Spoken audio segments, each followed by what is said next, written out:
Insisto. Más allá que puede estar dado desde el dolor, digamos. No, por supuesto. Están dados desde el dolor. Claramente están dados a partir de ese dolor, de esa circunstancia desgarradora, pero sin dudas es algo que estoy describiendo, no estoy juzgando ni mucho menos. Y en relación a este tema, vamos a presentar al candidato a diputado provincial por Juntos por el Cambio, encabeza la lista de este espacio. Estoy hablando de Iván Gioker, alguien que ha visitado varias veces nuestro programa, enorme polemista también, Iván, y que ha generado mucho revuelo en la política provincial con su irrupción dentro de la misma. Iván, buen día, ¿cómo te va? Juan Carlos Contreras, Roberto Espinosa te saludan, ¿cómo vamos? Hola, ¿qué tal? Buenos días, ¿cómo están? Bien, Iván, un gusto tenerte en el dedo en la llaga. Y quería arrancar acerca del tema que estamos charlando. Quería preguntarte si te parece que la política chaqueña, la carrera electoral chaqueña está atravesada por el caso Cecilia, y si esto, en cierta forma, en cierta manera, no termina desvirtuando la discusión política y todo pasó en un plano jurídico, político, que se termina entremezclando, cuando en realidad parece ser, según lo que dicen los fiscales, una circunstancia meramente policial. ¿Cuál es tu mirada acerca de esto? Bueno, yo creo que es imposible que ante casos que conmocionan a la ciudadanía, la agenda política se torne en torno a esto. Y uno se tiene que adaptar, lógicamente, desde el rol de candidato, los distintos espacios políticos, a la conmoción a lo que tiene la ciudadanía. Pensá el año 2017 en Corrientes, la elección estaba toda dada técnicamente para que la gane el peronismo, y hay una gran inundación las últimas 2 semanas, si no me equivoco, y lo único que le interesaba a la gente en Corrientes era hablar de la inundación y cómo se resuelve el problema de la inundación. Y la gente fue a elegir el día de las elecciones, votándolo a Tafano como gobernador, pensando en cómo se va a resolver el problema de la inundación. Atento a eso, yo creo que es imposible que cuando suceden casos de esta magnitud que conmueven a la ciudadanía sea de lo único que le interesa hablar. Yo tenía para la última semana de campaña teníamos un montón de videos y folletos armados de las propuestas, y lo tuvimos que guardar porque a nadie le importaba, pero que le podamos decir cómo va a resolver otros problemas que también son importantes, pero no era en ese momento lo que le interesaba a la ciudadanía. Por lo cual yo no reñiego eso. Lo que sí creo es que el hecho es imposible que no esté atravesado por la política. Nadie dice que el gobernador sea cómplice del presunto femicidio de Cecilia. Lo que sí se habla cuando se habla de complicidad es en toda la impunidad que había alrededor del clan Sena, y esto mismo que vos decías, que a mí me pareció bastante gracioso estos días, del kirchnerismo diciendo acá en Chaco que se utiliza políticamente, cuando lo único planteo que se hizo en torno a esto es esta gente que están vinculados al presunto femicidio de Cecilia eran candidatos en esta lista, y esta gente se sabía impune porque lo era impune, y que después en un microsegundo que tuvieron salieron a decir, que con una mentira también aclarada por Roy Nikis, que Roy Nikis les había entregado los terrenos en los cuales estaba la chanchería y Merenciano Sena. Entonces creo que hay una doble vara, creo que completamente es muy difícil de separarlo de la política, porque eran candidatos políticos estos presuntos femicidas. Y por el otro lado, esta gente se sabía impune porque lo era completamente, porque tenía un sistema armado, del cual nosotros hemos hablado un montón de veces acá en tu programa, Roberto, de todo el sistema que existe alrededor de estas organizaciones sociales que les da impunidad completa. Nosotros, eso de la impunidad... ¿Hola? Sí, te escuchamos. Vos sabés que con eso de la impunidad, nosotros tenemos algunas diferencias, porque fíjate que los 7 implicados en esta causa están detenidos. Y todo hace prever, hablando con los fiscales, tuvimos la posibilidad de hablar esta semana con el fiscal Jorge Cáceres Olivera, que muchos de ellos, o gran parte de los que están detenidos por estar implicados en esta causa, van a continuar estándolo por mucho tiempo. Y por eso es muy difícil hablar de impunidad en este caso, pero ¿no? La impunidad no va estrictamente vinculada a este caso, la impunidad, hubieron cosas que fueron llamativas, y de hecho la madre de Cecilia la ha denunciado en torno a la actuación de, por ejemplo, la Secretaría de Derechos Humanos y Género y y el tiempo que tardaron en aparecer y demás, pero más allá de eso, la impunidad, más allá de este propio caso, es todo lo que había detrás para que esta gente actúe de tal forma. Esta frase que había dicho la madre de Cecilia, que decía incluso en almuerzos familiares, César, a nosotros no nos van a tocar el culo. Bueno, pero sí, no se... Iván, igual, hay una diferencia entre creerse impune y serlo impune. Hay mucha gente que se cree inteligente, pero después por sus hechos demuestran que no lo son. Posiblemente ellos se creían impunes y se sentían impunes en determinadas cuestiones, como la de andar con un arma, como la de alardear y andar vociferando cosas, pero en los hechos terminaron guardando y no pasó una semana. En un montón de otras cosas. Desde el adoctrinamiento que hacían en colegio. Por eso, pero lo que ellos se consideren impunes pasan por la cuestión de lo que haya en sus cabecitas. Y después la otra cuestión, todas las otras cuestiones, si analizamos la administrativa, si analizamos la del Ministerio de Educación y todo lo demás, son cuestiones que se deben dirimir en el ámbito administrativo. Hechos de derramamiento de sangre que han sido utilizados políticamente para inclinar la balanza en uno u otro lado, lo tenemos históricamente en la Argentina desde el asesinato, envenenamiento de Mariano Moreno. Mauricio Macri accedió al poder sobre las víctimas de Cromañón. Se derrocó al kirchnerismo sobre la sangre de Nisman. Hecho que está impune, y sobre el que no hay detenidos ¿a cuántos años? Participando en la justicia nacional, una justicia que no vamos a decir que es kirchnerista.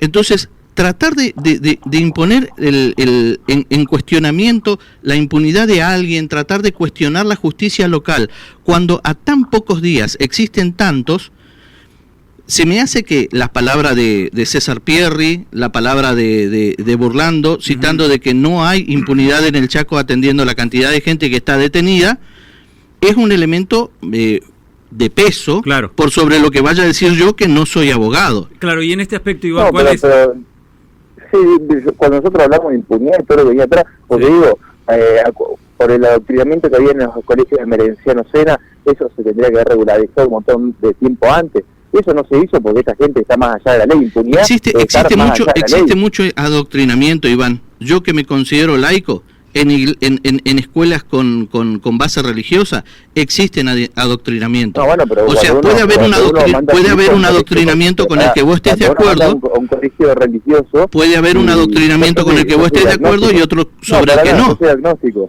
No, pero a lo que voy es, yo no estoy de acuerdo con lo que se brinda, por ejemplo, con lo que se brinda en la escuela. Al adoctrinamiento en esos colegios, porque no está reglamentado, esos colegios, primero, no están obligados a cumplir los núcleos prioritarios de aprendizaje, y por el otro lado, por ejemplo, tienen discrecionalidad plena para poder elegir docentes, que no necesariamente tienen que ser docentes, y eso se dio, por ejemplo, con esta exposición ahora del recibo de sueldo de Merenciano Sena y la esposa dentro del Ministerio de Educación como docente, que cobran de hecho más que cualquier docente.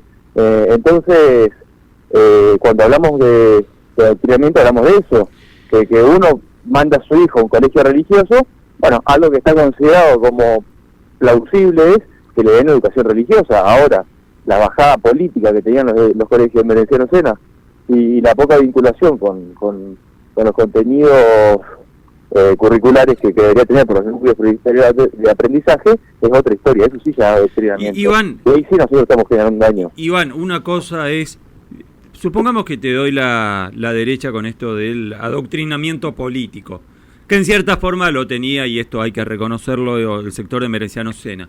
Pero una cosa es tratar de bajar línea política y otra cosa es considerar un acto de impunidad de parte del gobierno provincial por desarrollar esta bajada de línea política con alguna ligazón con el asesinato de Cecilia Strijowski, ¿no? Son cosas bien diferentes.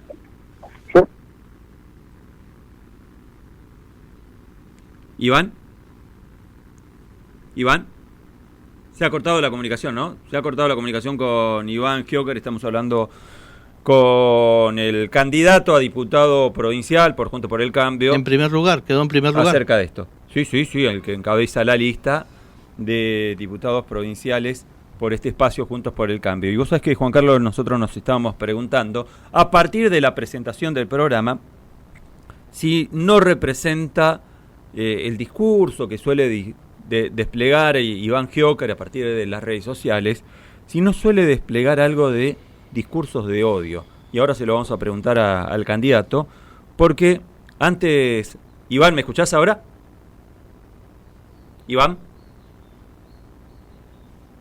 ¿Iván? No se escucha a Iván. Vamos a tratar de retomar el contacto.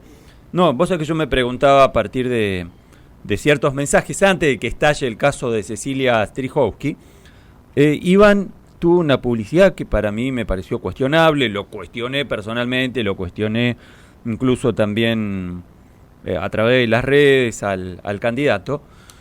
El hecho de sostener que vamos a sacar la basura en referencia al gobierno provincial. No sé si viste esa publicidad, ese spot publicitario electoral de Gioker, y a mí me pareció chocante, ¿no? Porque el hecho de considerar, el hecho de estimar sacar la basura en referencia a un gobierno provincial, sea del color que fuere, no suena demasiado elegante, no suena demasiado democrático, no suena demasiado propositivo, que digamos, en este aspecto. Pero a ver si ahora nos escucha Iván. Iván, ¿nos escuchás?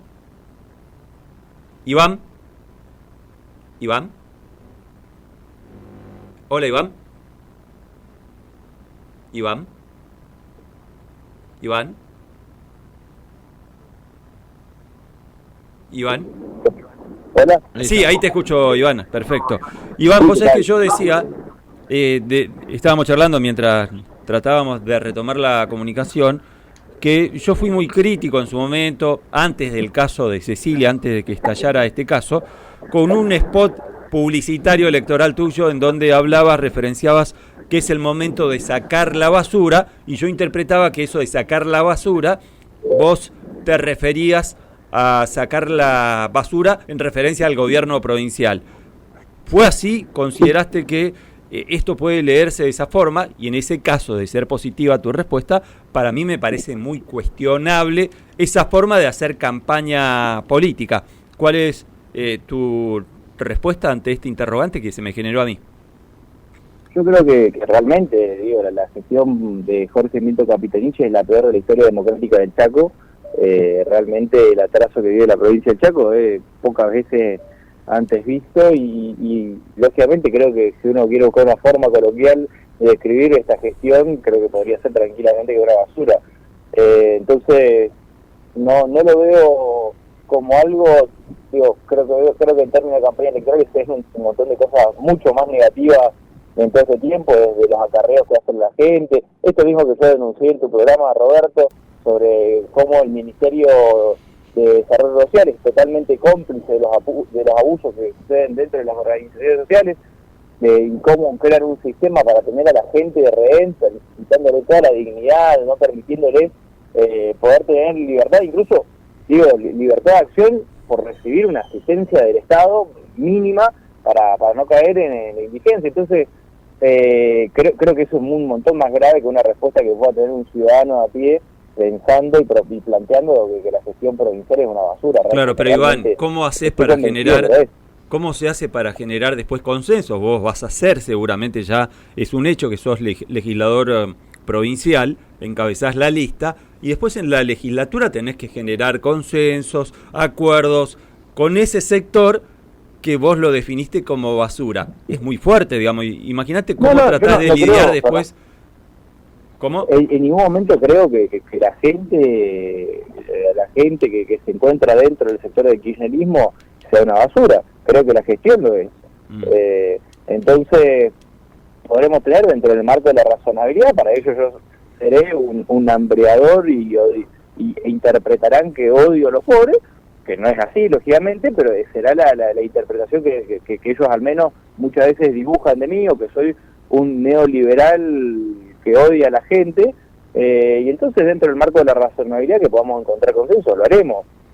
Más allá de los hombres de paja que pueda hacer uno sobre el otro, o los propios cuestionamientos ideológicos. A mí realmente, si mañana viene Rodrigo Campo y me dice, perfecto, me gusta este planteo para terminar la intermediación en la asignación de becas de desarrollo social, yo dejo todas las banderas políticas y lo hago porque estamos para representar a la ciudadanía en tal caso, no para hacer autobombo partidario. Y si fuera al revés, si me propusieran un proyecto de ley que tenga esas externalidades positivas como el que yo estoy planteando, yo sería el primero en apoyarlo. Ahora, no creo en ningún momento personalizo, yo no tomo la política como algo personal, no tengo algo personal contra el gobernador Capitanich, aunque yo considere que su gobierno es el peor de la historia democrática del Chaco. ¿Tenés en cuenta el gobierno de la Alianza en su momento, se llamaban así, al momento de medir eso, o solamente tenés en cuenta estos últimos 10, 12 años? La democracia lleva mucho más años. Del ámbito provincial igual. No, en el ámbito provincial estoy hablando. ¿Vos estás hablando del de Rey Niquis y Ángel Rosa? El de la Alianza, sí. No, yo creo que fueron ampliamente superiores en términos cualitativos para la ciudadanía. Con una cuasimoneda llamada quebracho, con usureros cobrando un interés por comprar, vender y comprar cosas en quebracho. Pero eso pasó en la mayoría de las provincias, o sea, creo que...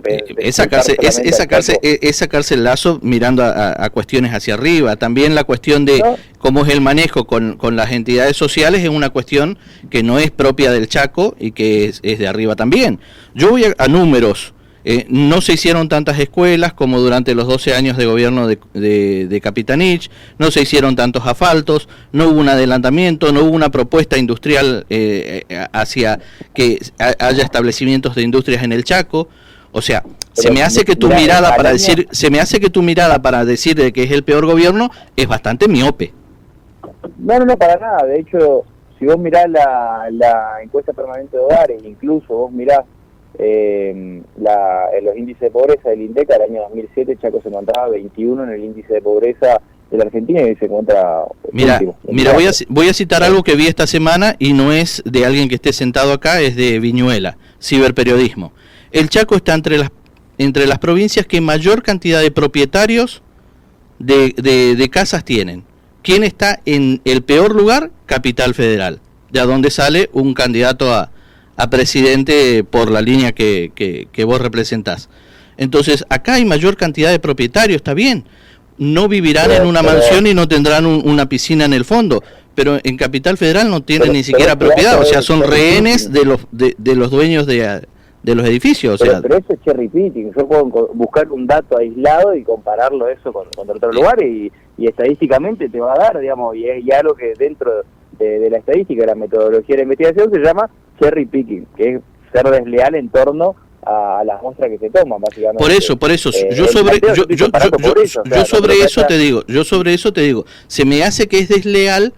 No, yo sé de que el gobierno de Coqui Capitanich, el gobierno actual, tiene errores, forma parte de esto, pero decir que es el peor gobierno desde la llegada de la democracia es ser desleal con la información y ser miope al momento de mirar. Pero Iván, hay obvio, estás primero en la lista. Obvio, estás primero en la lista. Si uno lo analiza, digo, nosotros no éramos la provincia más pobre del país, previo a la llegada de Jorge Milton Capitanich, esto es nuestro objetivo de INDEC, hoy lo es. ¿Cómo llegamos a ser la provincia? ¿Cómo llegamos a ser la provincia más pobre del país antes de la llegada de Coqui Capitanich? Con el gobierno de la vieja trilogía peronista, con el gobierno de la Alianza que le continuó y con lo que estamos ahora. Igual Chaco se encontraba el año 2007 21 dentro del ranking de pobreza de la Argentina, hoy se encuentra último, 24. O sea, creo que hay una cuestión indiscutible de que antes no éramos la provincia más pobre del país, hoy lo somos. Pasaron 16 años. Y pasaron 16 años, y dentro de estos 16 años, por ejemplo, algo de lo cual yo he hablado dentro del programa también de acá de Roberto, algo tan básico como que se endeudó la provincia del Chaco, y esto creo que es insignia de los problemas de gestión que tiene de base este gobierno, porque por ejemplo se endeudaron para construir el acueducto y lo tenían que haber terminado para el año 2015. Hoy estamos en año 2023. Los índices de endeudamiento provincial, los índices de la deuda provincial con respecto al Producto Bruto Interno de la provincia no han variado desde hace 50 años. Ahora por lo menos hay un acueducto. En el gobierno de la Alianza también hubo deuda. También hubo manejos de planes sociales, también hubo manejos de. Yo el foco lo mantengo en el hecho de que vos decís de que este es el peor gobierno en la historia, desde el regreso de la democracia. Si mantenemos el foco ahí, yo considero que el análisis que vos haces es miope y llega a un resultado conveniente para el primero en la lista de diputados. Pero a mí me gustaría dejar de lado todas estas discusiones y conocer a Iván Joker. A mí me duele que, por ejemplo, en la comisión en una comisión de la Cámara de Diputados, la Comisión de Asuntos Constitucionales, haya alguien que entienda poco de asuntos constitucionales porque no es abogado. Y considero que si vas a hablar de asuntos constitucionales, por lo menos una noción tenés que tener. Es como que yo te diga a vos, mira, vamos a hablar sobre el segundo puente Chaco Corrientes y no conocemos ni cómo se arma la mezcla 3x1. Digo, algo tan básico. ¿Con qué formación llegás vos como para representar? Porque yo sigo sosteniendo, a medida que estudio historia, porque me encanta la historia, los pueblos tienen los gobiernos que se merecen. Y no hay cómo escaparlo. Cuando tuvimos gobiernos militares, nos merecimos tener los militares. Yo discutiría eso, discutiría eso, pero... Porque discutiría ahora, largamente eso. Los pueblos tenemos... No, porque si no tuviéramos los gobiernos que nos merecemos, nos hubiésemos rebelado hacia... No, pero hay veces que no se puede rebelar. Bueno, ¿cómo hacer para rebelarte frente a una dictadura militar?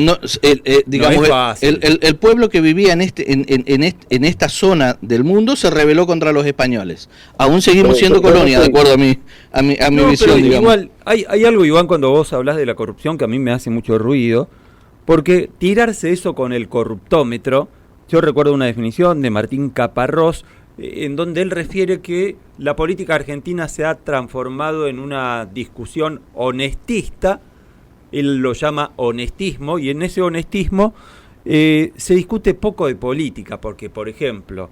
en su momento Aida Ayala denunció en relación a la causa por la cual está procesada Aida Ayala, la causa PIM, Sociedad Anónima, que Leandro Esdero era el que firmaba todos los papeles. Dice, yo recorría los barrios y el encargado era el jefe de gabinete de ese entonces, de la gestión de Aida, en referencia, claro, a Leandro Esdero. Y si yo te tirara esto, discutiríamos por cuestiones judiciales y otra vez discutimos poco de política en sí. Y hablando de política en sí, te quiero preguntar, por ejemplo, ya que hablamos tanto de pobreza, ¿cómo harían ustedes ante un eventual gobierno de Leandro Esdero, vos en la Cámara de Diputados, para reducir los márgenes de pobreza, por ejemplo? ¿Cuál sería la política que llevaran o que pueden llevar adelante? Mi planteo igual, cuando nosotros hablamos por ahí de corrupción, es que creo que se llegó a un nivel de agotamiento tan grande que hoy no importa cuánto dinero uno le pueda poner dentro del Estado, por ejemplo, la obra pública, no alcanza, nunca alcanza, no se llega a terminar absolutamente nada. El gobierno tiene un problema de que no puede terminar obras porque aparentemente hay un montón de lugares por los donde se está perdiendo dinero, o el motivo que sea. El más recurrente por los motivos que nosotros tenemos por denuncia y demás para pensar es lógicamente corrupción, pero que si el gobierno del Chaco plantea un montón de obras que tienen que ir haciendo, todas están lejísimas de plantearse en tiempo, hay un problema de base. Entonces eso sí termina afectando. Yo no creo, y digo, no estoy nada de acuerdo con el roban pero hacen. Entonces porque cada cosa que un funcionario, que alguien o quien sea, o sea un administrativo o el que está cuidando el galpón decide llevarse, son recursos que no están para la ciudadanía, que es para donde deberían estar. Pero nadie está de acuerdo con el roban pero hacen, Iván. Pero fíjate cómo me gambeteaste la pregunta, Iván, relación a qué políticas vamos a desarrollar o podrían desarrollar ustedes. No, voy por partes. Lo que quería aclarar antes del planteo en torno a eso es que, porque antes cuando me planteaban lo de la deuda pública y que hoy tenemos acueducto, Bueno, todavía no lo tenemos terminado el acueducto, año 2023, y esto significó tiempo de calidad de vida de los ciudadanos para una deuda que se tomó, que se canceló porque el Chaco no la cumplió, pero igual la tuvo que seguir pagando y se tuvo que tomar otra deuda de parte del Chaco. Entonces, y yo no vengo a hacer una digo, como plantear que está tremendamente mal tomar deuda. Está bien si vos lo tomás para fines productivos y para cosas que tengan utilidad para la ciudadanía, no para obras que no vas a hacer. Bueno, decíselo al gobierno de Mauricio Macri, que tomó 45.000 millones de dólares, vaya a saber para qué. Para producir seguramente que no. Pero fíjate cómo nos vamos tirando con esas acusaciones cruzadas. Y productivo para la provincia del Chaco, nosotros tenemos que hacer, es algo que nos va a llevar tiempo, sí, porque nosotros tenemos, por ejemplo, la mayor herramienta y el mayor motor de movilización social que existe en el mundo de la educación y está extremadamente deteriorada. De hecho, por las pruebas de aprender, Chaco se encuentra último también, al igual que Pobreza, en los resultados de calidad educativa. Y esto no es casual que nos encontremos último en calidad educativa, último también en pobreza. Hay una relación causal entre esto. Entonces nosotros tenemos que hacer un trabajo que va a llevar un tiempo y es para poder reformar nuestro sistema educativo. Sería muy responsable de mi parte decir que al día siguiente que nosotros asumamos este 11 de diciembre vamos a haber resuelto el sistema educativo, pero sí va a tomar tiempo. Tenemos la decisión política de hacerlo, tenemos los equipos técnicos para hacerlo y tenemos que hacer un cambio, primero un sinceramiento de nuestro sistema educativo para tener dimensión clara de por qué el atraso que nosotros tenemos y a partir de eso tener un cambio de currícula, una modernización de esa misma, tener una modificación de nuestro sistema de formación docente y en la propia evaluación, tener concursos por cargos y así poder ir incorporando un montón de cosas que hoy no están dentro de la currícula que necesitamos que estén para poder tener una educación del siglo XXI que no sea obsoleta. El tema es, fíjate qué discusión interesante que se puede armar a partir de lo que estás marcando, Iván, porque Patricia Bullrich, alguien con quien vos comulgás, digo bien, comulgás con Patricia Bullrich en algunos aspectos. Patricia Bullrich, precandidata a presidenta por Juntos por el Cambio, dijo que hay que terminar con eso de que el Estado maneje todo con la educación pública. ¿Cómo el Estado no debe manejar todo? Fíjate, yo estoy en una postura totalmente antagónica. Yo creo que el Estado debe manejar mucho más de lo que maneja en cuanto a la educación pública. Pero, ¿estás de acuerdo? Eso es mi opinión y a nadie le importa, pero ¿estás de acuerdo con lo que dijo Patricia Bullrich? Con que hay que terminar esto con que el Estado lo maneje todo en relación a la educación pública. Creo que en el sentido amplio, digo, de que el Estado maneje todo, sí, es una cuestión que nosotros tenemos que discutir. En relación a la educación pública también tenemos que hacer un sinceramiento de quienes, por ejemplo, vas a la UBA, había un muy buen estudio que un antropólogo, ya me hace el nombre, de la UBA, que hacía un planteo de quienes se reciben en la UBA. La mayoría son de sectores medios y altos y muchas veces sectores bajos terminan por necesidades de trabajo, de sectores económicos de ingresos más bajos terminan abandonando porque necesitan trabajar y demás. Entonces creo que el planteo de Patricia va mucho más a hacer un sinceramiento de cómo funciona hoy nuestro sistema educativo, mucho más allá de decir hay que terminar con la educación pública, que no es un planteo que haga Patricia Bullrich. Lo que sí creo que es necesario y entiendo que el planteo de Patricia iba vinculado a eso, que ella después a las horas aclaró que fue una frase que desafortunada, pero que iba orientado a esto que digo, que tenemos que hacer un sinceramiento de nuestra educación pública. Pero al contrario, ¿no considerás, Iván, que la mayor propensión de los que se terminan recibiendo en un sistema que está financiado, por ejemplo, en gran parte de la educación pública a través de IVA, terminan financiándolo gente de ingresos bajos, desde que cuando se va a comprar una polenta, para que sectores medios y altos económicamente en términos de ingresos terminen recibiéndose en la facultad. Entonces, bueno, ¿no considerás que debería ser al revés, Iván, entonces? Que el Estado debe meterse mucho más de lo que se mete para, por ejemplo, en el caso de que se constate eso que estás marcando, de que los que terminan alguna carrera son de clase media, media alta o media baja, pero las clases bajas no lo terminan, ¿no debería meterse más el Estado para que ese sector de la sociedad, la clase más baja, terminando en un porcentaje elevado las carreras universitarias? ¿No sería eso más igualitario, más equitativo? Nosotros hoy tenemos un caso, la verdad, que para mí nos lleva a reflexionar sobre nuestro sistema educativo, y es dos países que tenemos al lado, están Chile o Uruguay, que tienen sistemas de becas y uno termina habiéndose recibido, devolviendo ese dinero en un plazo de entre 10 y 15 años. Iván, y estos Chile, países tienen mayor tasa de recibido. Hay chilenos que vienen en hoy. masa, hay chilenos que vienen en masa a nuestro país porque no pueden costear los estudios en ese país. La manifestación que saca prácticamente hoy a Piñera, la manifestación que saca Piñera fue precisamente, entre otros puntos, pero fue un punto central, el tema de la educación, que la educación pública y gratuita prácticamente no existe en Chile. ¿Cómo vamos a tomar como modelo Chile? Sin duda, pero nosotros podemos ver que a pesar de eso y con un sistema de becas como funcionan, por ejemplo, en Chile y Uruguay, tenés más índice de recibidos universitarios que en la Argentina. Entonces, yo creo que el planteo de Patricia Bullrich iba mucho más a decir, tenemos que reflexionar sobre lo que pasa acá porque... Mira, Iván, discúlpame, yo sigo sosteniendo que tenemos los gobiernos que nos merecemos. Una característica del argentino es hablar de todo sin informarse completamente. Por eso tenemos gobiernos que se meten en todo y muchas veces sin estar informados completamente. Si nosotros vamos a analizar cuáles son los países con mejor educación, nos vamos a encontrar que los países con mejor educación son los países donde no se permite la escuela privada. Y eso es un hecho fehaciente como para poder corroborarlo. Tenemos ejemplo, Iván, acerca de esto. Finlandia, Corea del Sur también. Finlandia, Corea del Sur. Entonces, por eso, opinamos muchas veces, bueno, opinamos sobre lo que debemos opinar. Queremos un gobierno honesto. Islandia se dieron cuenta que su primer ministro estaba en los Panama Papers y lo rajaron. Nosotros encontramos en los Panama Papers, primero, la prensa lo ocultó, segundo, lo hicimos presidente. Entonces tenemos los gobiernos que nos merecemos. Queremos cambiar la corrupción, pero lo decimos de pico para afuera y cada vez que estamos en elecciones señalamos los errores del otro y nos creemos impolutos. Cuando se llega al poder, dale que va, siga lo mismo. Tenemos los gobiernos que nos merecemos. Queremos personas que sean capacitadas para estar en un lugar. Iván Joker, ¿cuál es tu formación profesional?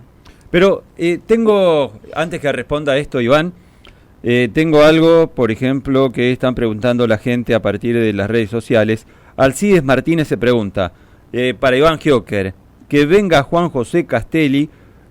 Hubieron 72 intervenciones en instituciones escolares, 14 totalmente nuevas en cuanto a obras, en cuanto a infraestructuras.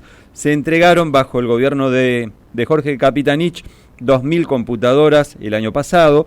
Este año está llegando desde la Nación, impresoras. Ayer en la escuela es 132, 134, etcétera, con políticas públicas desde Nación que el gobierno de Cambiemos quitó el programa el plan en su momento, ¿se acuerdan? En donde desarrollaba la utilización precisamente de la tecnología. Y marca también Alcides, escuchá esto, Iván, que venga a ver el acueducto del norte que une Puerto Bermejo con Castelli y que llegó a Villa Río Bermejito, Espinillo y Miraflores, y en el gobierno de la Alianza las máximas obras eran un plan social que se llamaba AIPO y una vivienda AIPO.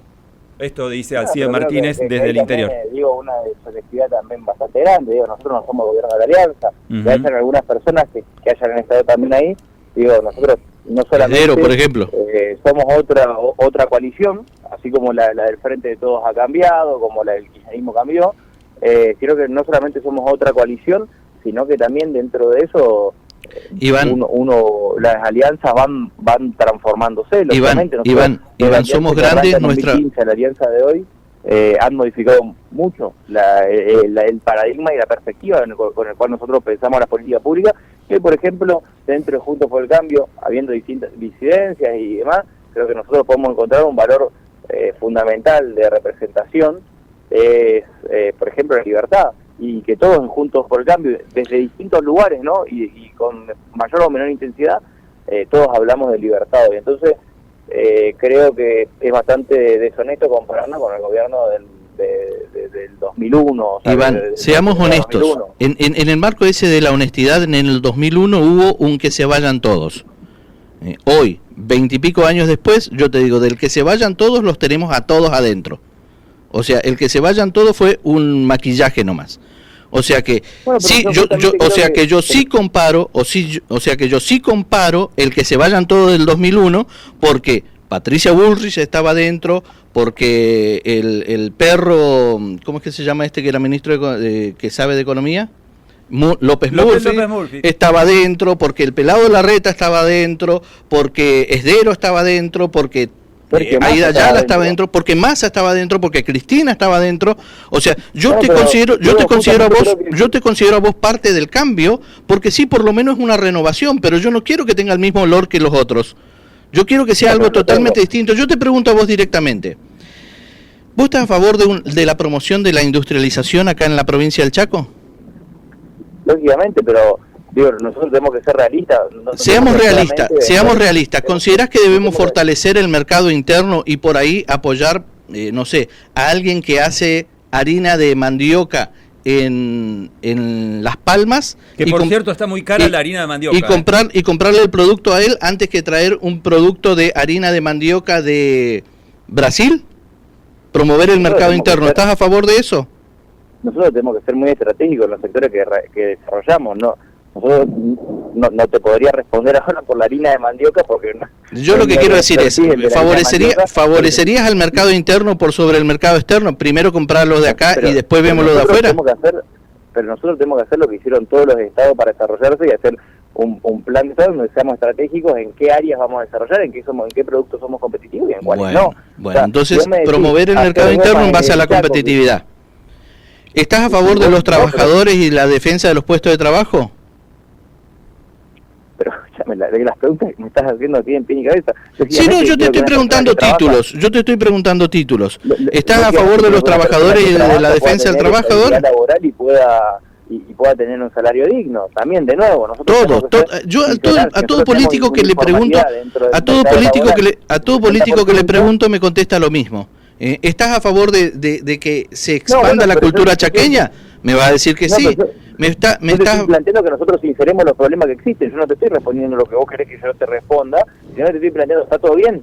Hay cosas que sí como norte, sí como idea, sí como aspiración, pero tenemos que sincerar los problemas que existen. Si nosotros hablamos hoy de esto que vos me decías, de la defensa de los trabajadores, sí, pero tenemos que sincerar el sistema porque si tenemos una informalidad laboral tan alta como la tenemos hoy... Justamente, hay que solucionar eso. A raíz de lo que te pregunté... Pero mi emprendimiento que arranco hace un mes, yo tengo mis empleados en blanco, pero es un costo extremadamente alto, no por el empleado así, sino por toda la tajada que se lleva el Estado del sueldo de un empleado y todas las cargas que pone sobre el empleador. Entonces, nosotros tenemos un problema que tenemos que sincerar en torno a nuestra legislación laboral, por ejemplo, porque uno quiere que más gente, no solamente que la gente que está trabajando hoy, nuestra legislación laboral hace que tengamos sea una barrera de ingreso muy grande para nueva gente en el mercado del trabajo. Entonces tenemos que sincerar el problema que tenemos. Esto no es una competencia provincial, obviamente es competencia nacional, pero sí lo que te voy a responder de toda esta pregunta que me hiciste es que tenemos que sincerar los problemas que tenemos y tenemos que ser realistas con nosotros mismos para poder salir adelante. Si no, no podemos quedar discutiendo títulos hermosos desde bajar la jornada laboral, lo que quieran, lo que querramos discutir, pero que vamos a seguir viviendo en la desidia como vivimos hoy.